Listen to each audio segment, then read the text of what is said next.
Good morning, guys. How are we all doing? I am Dan from Trading with Dan. This is our Bitcoin morning update. So if you guys wouldn't mind smashing that like button, we shall go straight over to the Bitcoin 4-hour chart, and obviously we all know what is going on here. We have obviously had an incursion, to say the least, of Russia into the Ukraine. So we are clearly on a bit of a dip here along with stock markets. So yeah, we have found ourselves quite quickly below our next area of support, back testing that as resistance, and then clearly we'll have the next level, and then the major, what is probably a major around $30,000 level, of which, if we kind of look at this this larger sideways range, you could say we're in, is obviously the low point of that. Just one quick thing I want to note real quick is that obviously we're at this low here, and obviously Bitcoin did come down lower previously, and if you look at stock markets, the S&P at least is all the way down here, with its previous lows only been down here. So the stocks are getting hit more than Bitcoin, for what it's worth. Relative, I mean, say they're not getting hit more than Bitcoin. Obviously they are lower relative to this level. Obviously Bitcoin is down a great percentage wise, but we just know it's a more volatile asset. I was just looking at these relative levels, but yeah. So what have we got going on? We have obviously got gold doing its thing as you would expect on the breakout of a conflict. We have also got the DXY doing its thing as you would expect on the breakout of a conflict. We have got oil doing its thing as you would expect on the breakout of a conflict, and then yeah, obviously stocks down as you would expect on the breakout of a conflict. But obviously then as the spending starts to ramp up, then yeah, you can often see stock markets recover. Although we have problems still, obviously, with inflation, and this is clearly not going to help inflation. Clearly not going to help inflation, especially not the energy prices, especially not this. So yeah, pretty difficult time. I mean, just generally speaking, Putin has been preparing for this for the last 8 years, to have to eventually at some point put his foot down with obviously the expansion of NATO and its influence into well, across Europe, and then obviously more specifically into the Ukraine. So this is obviously the point at which he's just finally putting his foot. It doesn't have a lot of other options. He's managed to they've managed to form what they call a shield to their economy, divesting our treasuries, trying to set other payment rails, although still 80% of their trade is settled in dollars, which the US thinks that they can obviously impact by restricting them from SWIFT and using dollars. But let's not forget that trade is for things people need. So they are obviously energy, commodities, and all the other stuff. The places still need these commodities, so they're not going to be like, we just can't buy these with this dollar system anymore, therefore we're not going to buy them. I mean, it's a ridiculous concept, especially in an era, well, I call it an era, in a period of high inflation that we've got going on now, where clearly if they can get extra things you need, and for a cheaper price, or just get more of it when you can't get it, obviously you're going to do that anyway, regardless of obviously what the idiots in the US trying to claim with their you can't use our dollars. It's basically going to be detrimental to the dollar. I mean, let's face it, the real losers here are obviously going to be the people who are on top, which is the US. Their dollar system is going to come under threat. Their credibility is going to come under threat. Their country of people that are experiencing this inflation, the ordinary person that is not a warmonger, that is not basically wanting America to be the world police, the ordinary person in America that understands America has its issues internally and doesn't need to be spending all this money and stuff, and ramping up energy prices and inflation even higher by all the problems it's causing across the world. Normal people don't want that, and yeah, so it's not necessarily conducive to a stable political environment or social environment in the US itself. So Yeah, how long can the US survive in these death throes of trying to throw its weight around?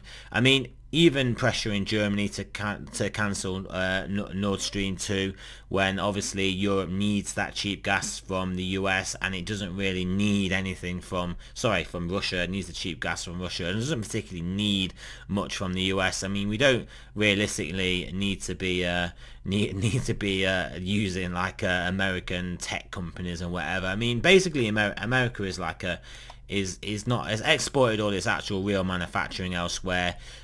When Trump had America energy oil independent to a certain extent, energy independent, obviously the ESG, the social justice warrior clowns, the lefties, the Democrats, the elites, they all basically have all pushed away from that in favour of sticking up windmills everywhere that don't even work in the wind when it's too windy. It's just a crazy world. I mean, obviously this is gonna have a knock-on effect with emboldening China, because let's face it, the US definitely can't. The US doesn't have NATO basically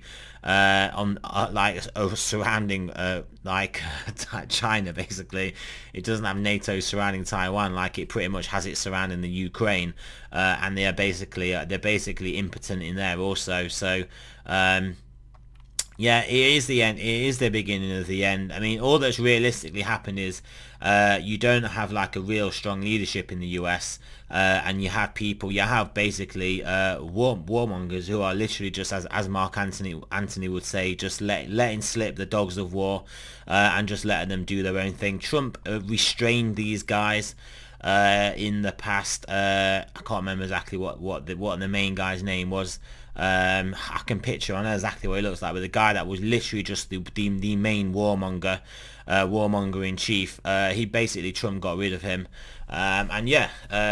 obviously the elites didn't like that. They set up a massive PR campaign against Trump, got people to think that they hated him and what everything he stood for, and now he's gone, and now the US is basically screwed. The standing in the world is screwed.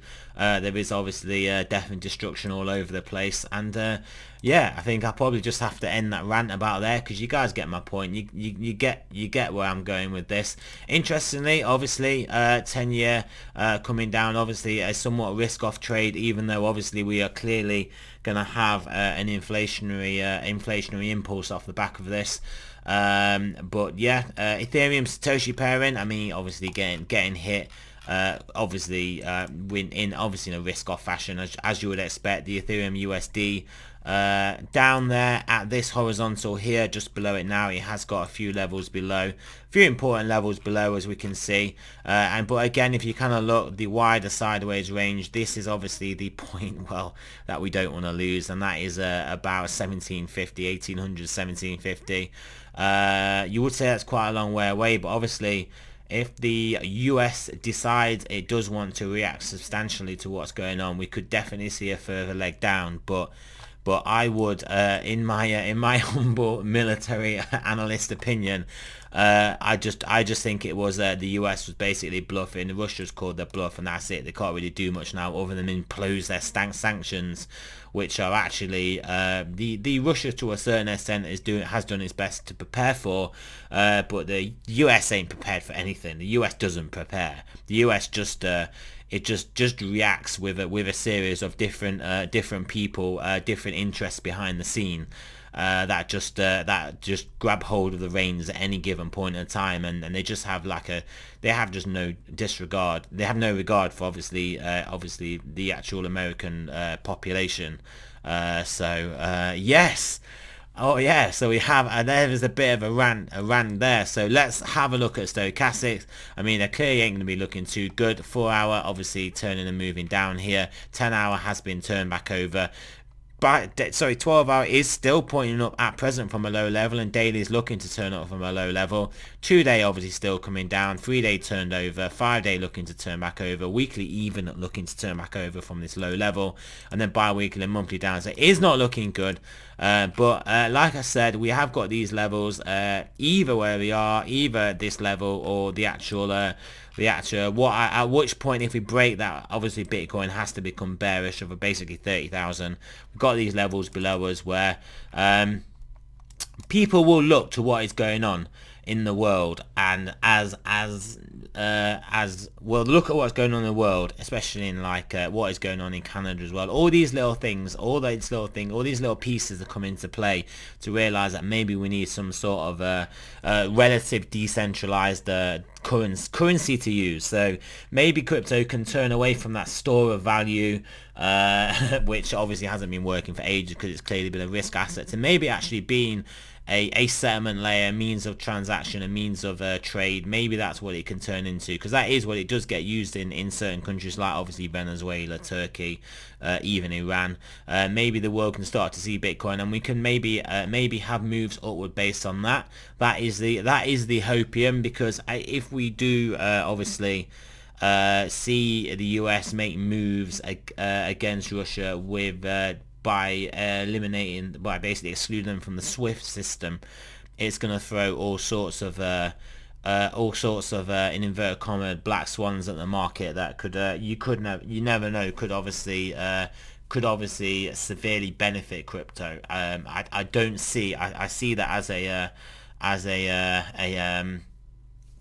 a almost a one-way bet. I don't see that it can be detrimental. It can only be a positive.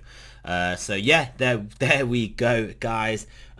Interesting. It's going to be an interesting day to see how they react. See how the absolute degenerate, just clown, just puppet of an old man, senile president Biden comes out and says whatever he says. It's going to be funny. Putin's basically just going to laugh at him and tell him to, yeah, just, do you know what I mean?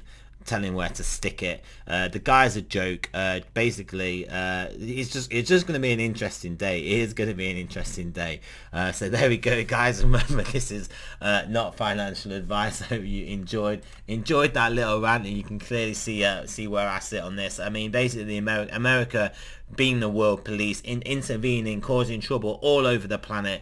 I mean, it has to end. I mean, we all know in cryptocurrency, decentralization, generally speaking, is better because it just keeps everyone in check. We do need decentralized power bases a decentralized power base across the world, without basically just one main leader, and then the world will just have to function in a better way. It's like democracy. It is practically the worst form of government apart from all the others. I mean, a world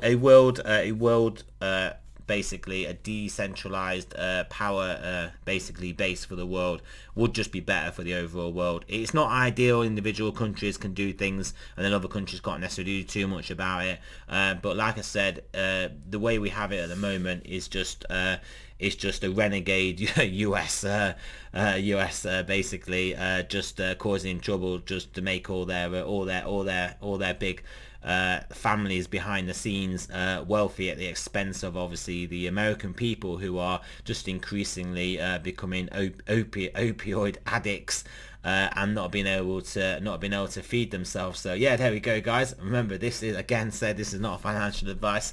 I am not a financial advisor. Always do your own research, and I shall speak to you guys soon.